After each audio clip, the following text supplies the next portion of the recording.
아멘. 할렐루야.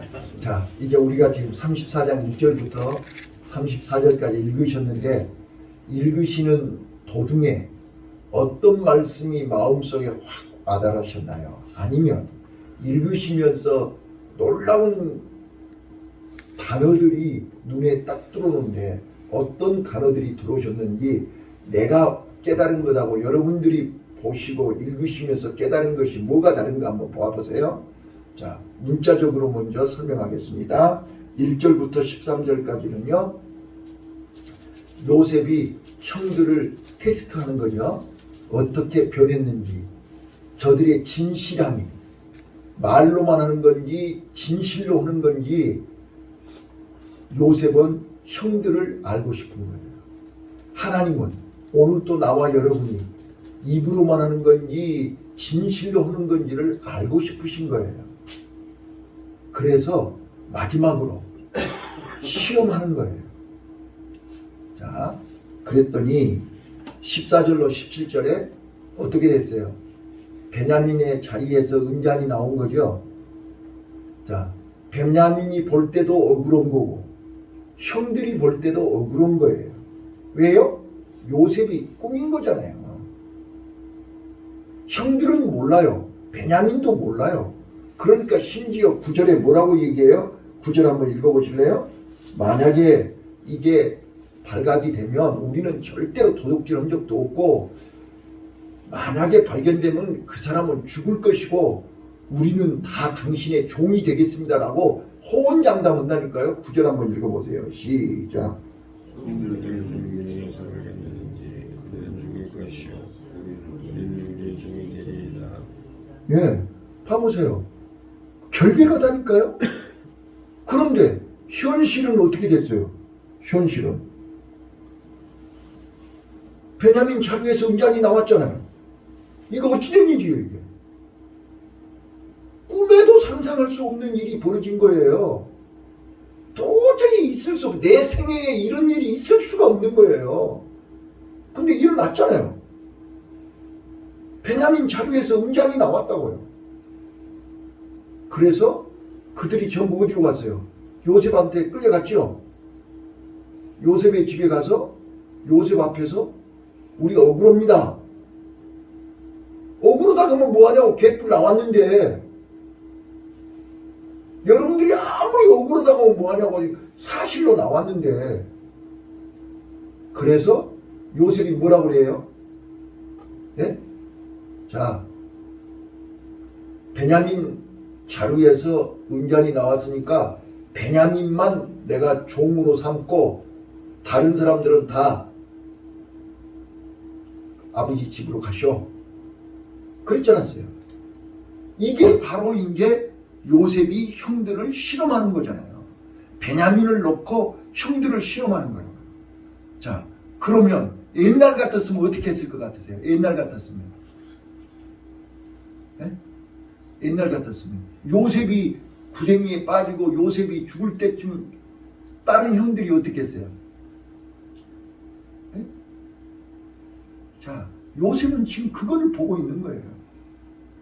그런데 베냐민이 지금 이제 종으로 붙들고 나머지는 가라고 그러니까 지금 이제 18절부터 34절까지 유다가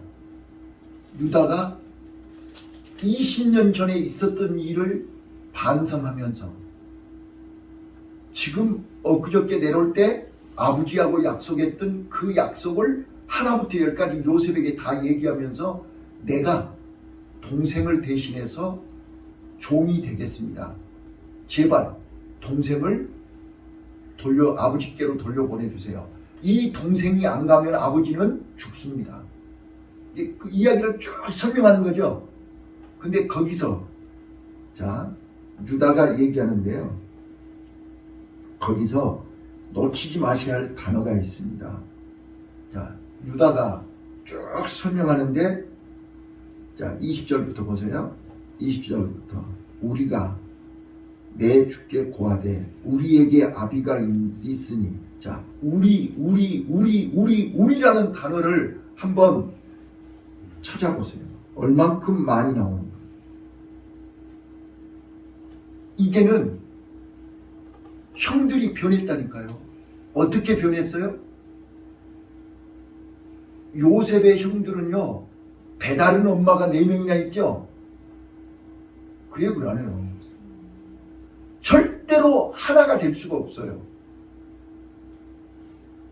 아버지는 한 분이지만 엄마가 4명이잖아요.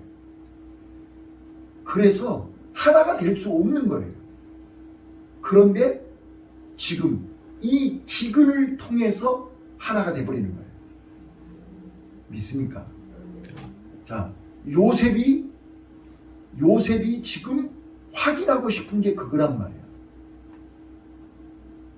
이 기근으로 인해서, 요셉의 이 베냐민 사건으로 인해서 형들이 베냐민만 놔두고 갈 줄 알았죠. 베냐민만 팽개치고 지그들은 걸음만 나살려하고 도망갈 줄 알았죠. 그런데 우리는 하나라는 거예요. 맞아요. 틀려요.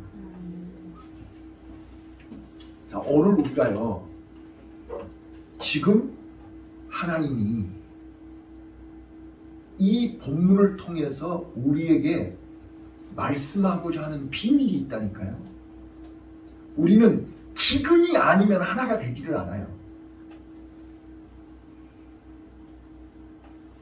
그래서 하나님이 우리에게 기근을 주시는 거예요. 그런데 눈이 열린 사람은 기근을 통해서 자기들을 발견해요. 우리가 20년 전에 우리가 이렇게 죄를 지어서 그 죄로 인해서 우리가 보응을 받는 것이다. 깨닫게 되는 거예요. 자기를 발견하는 거예요. 기근 앞에 나의 연약함과 나의 죄와 허물을 발견하는 거예요. 그래서 하나님의 도움을 받는 거예요. 성령의 인도를 받는 거예요. 이게 바로 성령 인도 받는 사람. 하나님의 백성이요, 하나님의 자녀들은 고난이 오고 기근이 오면 하나님의 뜻을 발견하는 거예요. 그런데 마귀 인도 받는 사람이거든요. 성령 인도를 받지 않고 믿음이 없는 사람들은 고난이 오면 그 고난에 내가 어떻게 해야 이걸 빠져나갈 수 있지? 이걸 어떻게 해야 내가 이 고난을 이길 수 있지? 자기 머리, 자기 계산, 자기 방법을 동원해요. 그것이 바로 뭐냐면 세상 종교예요. 내가 내 노력으로, 자, 우리 사자성어예요. 지성이면 감천이라는 말이 있죠. 그 말이 무슨 뜻이죠? 지성이면 감천이라는 말이 무슨 뜻이에요? 내가 이 땅에서 지극정성으로 최선을 다하면 하늘이 돕는다. 그 말이죠. 이게 세상 종교입니다. 이게 불교입니다. 봐보세요. 내가 지극정성으로 108배 절을 하고 정성을 들이고 지성을 들이며 감동이 된다는 거잖아요. 답이 이루어진다는 거잖아요. 근데 봐보세요. 오늘 교회 안에 성도들도 내가 하나님 앞에 지극정성을 다하면 하나님이 응답한다? 그분의 인본주의입니다. 우리 믿음은 그런 믿음이 아니에요. 나는 연약하지만 하나님이 나를 불쌍히 여기시면 하나님이 응답하십니다. 아멘. 근데 여러분들은 본인이 불쌍해지지를 않는 거예요. 나는 힘이 있어, 돈이 있어, 기술이 있어, 지식이 있어, 힘이 있어, 능력이 있어. 그러니까 하나님 앞에 불쌍할 일이 없는 거예요. 그러니까 자기 힘으로 모든 것을 해결할 수 있다고 착각을 하는 게, 이게 선악과를 따먹은 타락한 인간의 모습이라니까요. 그래서 하나님은 우리를 불쌍한 자리로 내려가게 만드는 거예요. 이제 이해되셨습니까? 이게 우리가 모르는 하나님의 비밀이라고요. 우리가 불쌍한 자리로 내려가요. 야곱이 약복강에서 환도뼈가 부러졌을 때 불쌍해지는 거예요. 다리를 저를 때 불쌍해지는 거예요. 그래서 하나님이 나를 축복하지 않으면 절대로 이 손을 놓지 못합니다 하는 거예요. 그래서 우리가 낮아져야 되고 기근이 와야 되고 환난을 당해야 되고 고난을 당해야 우리에게 유익이 되는 거예요. 이제 이해되셨습니까? 이게 하나님이 우리를 사랑하셔서 하나님이 우리에게 은혜를 주시고 싶고 하나님이 우리에게 축복을 주고 싶은데 우리가 불쌍해지지 않고 더 의기양양해가지고 더 기가 세지는 거예요. 그러니까 하나님이 줄 수가 없지요. 주면 지가 했다고 그러죠. 자기가 잘해서 했다고 그런다. 그러니까 하나님은 우리가 낮아져야 돼. 바닥까지 내려가야 돼. 요셉이 바닥까지 내려가서 감옥에까지 있을 때 그때 총리가 되니까 하나님이 온 거예요. 내가 시험 봐갖고 총리 됐나요? 내가 꿈을 희몽해서 총리 됐나요? 아니요. 하나님이 꿈을 희몽한 거지 자기 지식으로 희몽한 거 아니잖아요. 오늘 이 본문이 우리에게 주는 교훈이 그거라니까요. 하나 될 수 없는 사람들이 하나가 되는 거예요. 요셉의 형들이 하나 되는 것은 기근 때문에 하나 된 거라니까요. 기근이 아니었으면 하나가 될 수가 없다니까요. 봐보세요. 지금 한번 물어볼게요. 지금까지 공부한 걸 얼만큼 여러분들이 이해하고 있는지 내가 물어볼 테니까요. 요셉의 형들이 요셉을 죽이려고 하고 애굽에다 은 20에 팔 이유가 뭐예요? 네? 자, 요즘 형제들이 왜 재산 싸움하고 형제들이 왜 아버지를 놔두고 아버지가 안 죽었는데 형제들끼리 막 서로 싸우고 재판을 하고 막 죽이려고 하는 이유가 뭐예요? 재산 싸움이에요. 근데 아버지는 누구한테 채색옷을 입혔어요? 채색옷을 입혔다 그 말은 장자로 인정한다 그 뜻이라니까요. 그럼요. 소열이 11번째가 요셉인데 그러면 10번째 형들은 요셉이 어떻게 되는 거예요? 미울 수밖에 없잖아요. 내가 받아야 할 거를 요셉이 지금 채색옷을 입고 있으니 눈에 가시처럼 보여요, 안 보여요? 이거를 아셔야 된다니까. 그러니까 요셉이 알고 있는 형들은 어떤 형들이에요? 세상 것, 땅의 것, 육의 것, 돈의 눈이 먼 형들이란 말이에요. 맞아요, 틀려요. 그래서 자기 몫을 챙기기 위해서는 동생도 기꺼이 버리고 죽이는 형들이란 말이에요. 그러니까 오늘도 베냐민을 기꺼이 버릴 수 있는 형들이란 말이에요. 그래서 은자를 베냐민 자루에다 넣어놓고 형들이 옛날 형인가 지금 변한 형인가 20년이 바뀌었으니까 20년이 지났으니까 자, 오늘 우리가 예수 믿은 지 20년 안 됐어요? 자, 근데 20년이 지났으면 바뀌어야 되는 거잖아요. 변해야 되는 거잖아요. 근데 여전히 돈의 눈이 어두워서 돈 때문에 하나님의 은혜를 잊어버리고 내 고집대로 산다면 그 형들은 안 바뀐 형들이에요. 근데 오늘 형들은 어땠어요? 우리 말끝마다 우리 그러잖아요. 한번 이제 예배 마치고 다시 한번 여러분들이 44장을 읽으면서 우리라는 단어가 몇 개 나오는가 1절부터 한번 봐보세요. 우리라는 말이 엄청나게 많이 나와요. 말이 달라졌잖아요. 생각이 달라졌잖아요. 행동이 달라졌잖아요. 그래서 뭐라고 그래요, 유다가?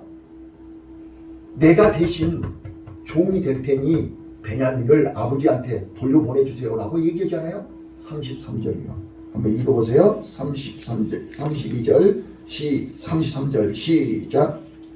그런데 주의 종과 아이를 대신하여 이사 주의 주인에게 하시오. 아이는 형제와 께로 돌려보내소서. 예. 이렇게 바뀌었단 말이에요. 이렇게 변했단 말이에요. 요셉이 바로 이 소리를 듣고 싶은 거란 말이에요.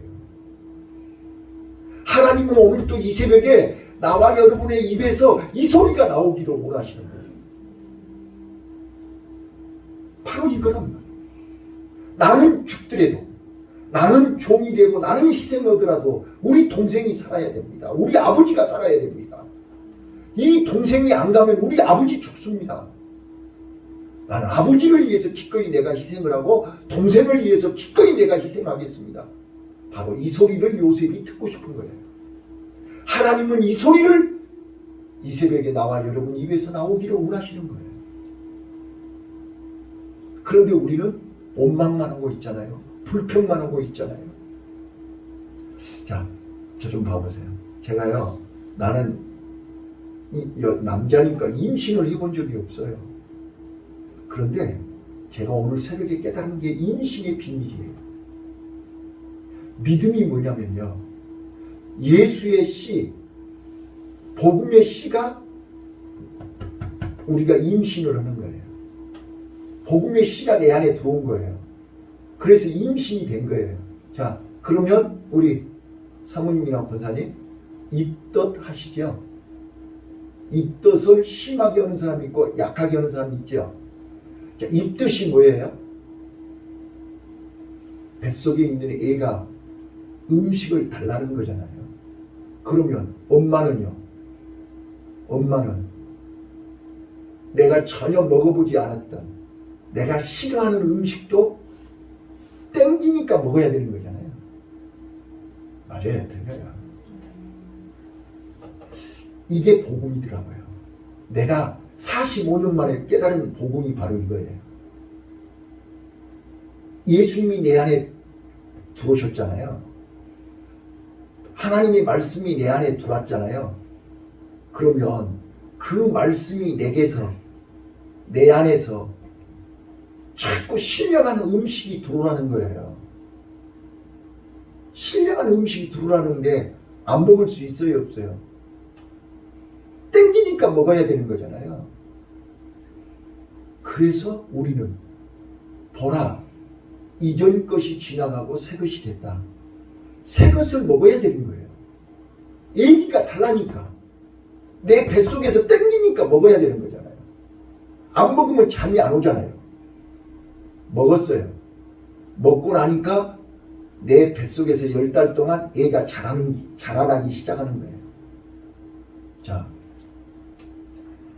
성경은요, 예수님이 천국 복음을 얘기할 때 씨 뿌리는 비유를 자주 얘기하셨어요. 한 알의 밀알이 땅에 떨어져 썩어져 죽으면 많은 열매 맺는다고 그랬잖아요. 나는 이게 보이는 거예요. 이제 잘 들어봐 보세요. 열매가 많아졌냐 이런 게 중요한 게 아니고, 씨가 밭에 떨어졌어요. 그럼 밭은 어떻게 해요? 자, 어머니들, 자, 임신을 했어요. 임신하면 어머니는 어떻게 되는 거예요? 그 아이를 위해서 내 몸에 있는 모든 영양분을 다 줘야 되죠. 그래요, 그러네요. 그래야 그 아이가 10달 동안 내 뱃속에서 자랄 거 아니에요. 씨가 밭에 떨어지면 밭은 그 씨를 위해서 모든 영양분을 다 주는 거예요. 그러면 그 씨가 자라나기 시작하잖아요. 그 씨가 자라서 곡식이 되고 열매가 맺어서 100배로 열매를 맺는 거잖아요. 이게 복음이라니까요. 이게 믿음이라니까요. 믿음이 내 안에 들어오면 나로 하여금, 내가 원하든 원치 않든 나로 하여금 하나님이 원하는, 말씀이 원하는, 성령이 원하는, 예수님이 원하는 음식을 먹어야 되는 거예요. 근데 예수님이 원하는 음식을 먹는 게 아니라 세상이 원하는 음식을 먹으니까 내 속에 있는 믿음이 자라요, 안 자라요? 이게 복음이라니까요. 오늘 우리는 10년, 20년, 30년을 교회를 다니고 설교를 듣고 신앙생활을 하면서도 내 뱃속에서 원하는, 아기가 원하는 음식을 먹는 게 아니라 엄마가 원하는 음식만 먹고 앉아있으니 뱃속에 있는 아기가 크겠어요, 안 크겠어요? 10달이 됐는데도 미숙아가 되는 거예요. 키로수가 늘지가 않아요. 이제 이해되셨습니까? 오늘 베냐민 입장에서 볼 때는 너무 억울하다니까요. 요셉의 형들 입장에서 볼 때는 억울하다니까요. 자기네들이 은잔을 숨긴 적도 없고 자기네들이 돈을 숨긴 적이 없어요. 결벽하다니까요. 그런데 그 억울함을 통해서 하나가 되는 거예요. 억울함을 통해서 내 믿음이 진짜를 드러내게 되는 거예요. 요셉이 감옥에서 억울할 때 뭐라고 그랬어요? 술 같은 간호장한테 나는 히브리 사람입니다. 나는요 태어날 때부터 히브리 사람으로 태어나서요 나는 도적질을 한 적이 없어요. 죄를 지은 적이 없어요. 근데 내가 지금 여기 감옥에 있잖아요. 당신이 복직되거든 제발 나 좀 기억해 주시오. 나는 여기 감옥에 있을 이유가 없어요. 그런데 감옥에 있잖아요 지금. 오늘 나와 여러분이 내가 지금 이 감옥에 있을 이유가 없다니까요. 그런데 현실은 감옥이에요. 왜요? 내가 불쌍해져야 되거든요. 내가 낮아져야 되거든요. 그래야 하나님을 만나지요. 내가 힘이 있으면 하나님 못 만나요. 전에 말씀드렸잖아요. 구데기가 힘이 있으면 파리가 안 돼요. 구데기가 힘이 있으면 번데기 안 돼요. 힘이 완전히 빠졌을 때 번데기가 돼요. 번데기 속에서 파리가 나와요. 번데기 속에서 나비가 나와요. 오늘 하나님은 기근을 통해서 지금 형들은요 앞으로 기근이 5년 동안 더 올 거를 몰라요. 그걸 아는 사람은 요셉밖에 없어요. 앞으로 우리 앞에 엄청난 기근이 더 있어요. 근데 우리는 답을 알고 있잖아요. 미리 대비하라고. 예수님이 다 가르쳐 줬잖아요. 세상 끝날의 비밀이 이러니까 미리미리 대비해라, 준비해라, 방주 지어라 가르쳐 줬잖아요. 근데 그 말씀을 개코로 여기고 준비를 안 하고 있으니까 문제가 되는 거예요. 오늘 요셉이 아는, 형들이 모르고 아버지가 모르고 아무도 모르는, 그래서 억울하다고 하소연하고 있는 그들 앞에서 요셉은 형들이 변했구나, 이제 됐다. 오늘 우리요 나는 알지 못하지만 변해야 돼요. 복음을 통해서, 말씀을 통해서, 예수님을 통해서 나도 모르는 사이에 우리는 바뀌어야 돼요. 옛사람이 변하여 새사람이 되고 땅의 것이 육에 속한 자가 변하여 신령한 사람으로, 우리가 지성이면 감천이라는 그런 인본주의에서 하나님이 나를 변화시키는, 하나님이 나를 통해서 역사하시는 신본주의로 바뀌는 나와 여러분이 되시기를 예수님 이름으로 축원합니다. 기도하겠습니다.